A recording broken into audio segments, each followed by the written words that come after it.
जिल्ह्यातल्या प्रत्येक ग्रामपंचायतीवर प्लंबर, मेकॅनिक, फिटर आणि इलेक्ट्रिशियन, पंप ऑपरेटर या 3 जलमित्रांची नियुक्ती करण्यात येणार असल्याची माहिती देण्यात आली। जलजीवन मिशन अंतर्गत पाणी पुरवठा योजनेची देखभाल आणि दुरुस्ती होणे अत्यावश्यक असल्याने बहुल कौशल्यावरती आधारित जिल्ह्यातील प्रत्येक ग्रामपंचायतीत plumber, mechanic, fitter, electrician, pump operator याप्रमाणे 3 नल जल मित्रांची नेमणूक करण्यात येणार असल्याची माहिती पाणी पुरवठा आणि स्वच्छता विभागाचे उपमुख्य कार्यकारी अधिकारी अमोल जाधव यांनी दिली आहे।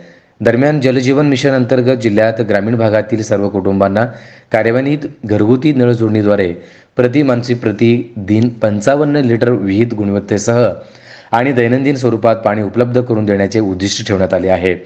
या योजनेअंतर्गत पाणी पुरवठा योजनेची देखभाल दुरुस्ती करण्यासाठी आणि योजना शाश्वत टिकवण्याच्या अनुषंगाने ग्रामपंचायत स्तरावर तांत्रिक मनुष्यबळाची उपलब्धता असणे आवश्यक आहे।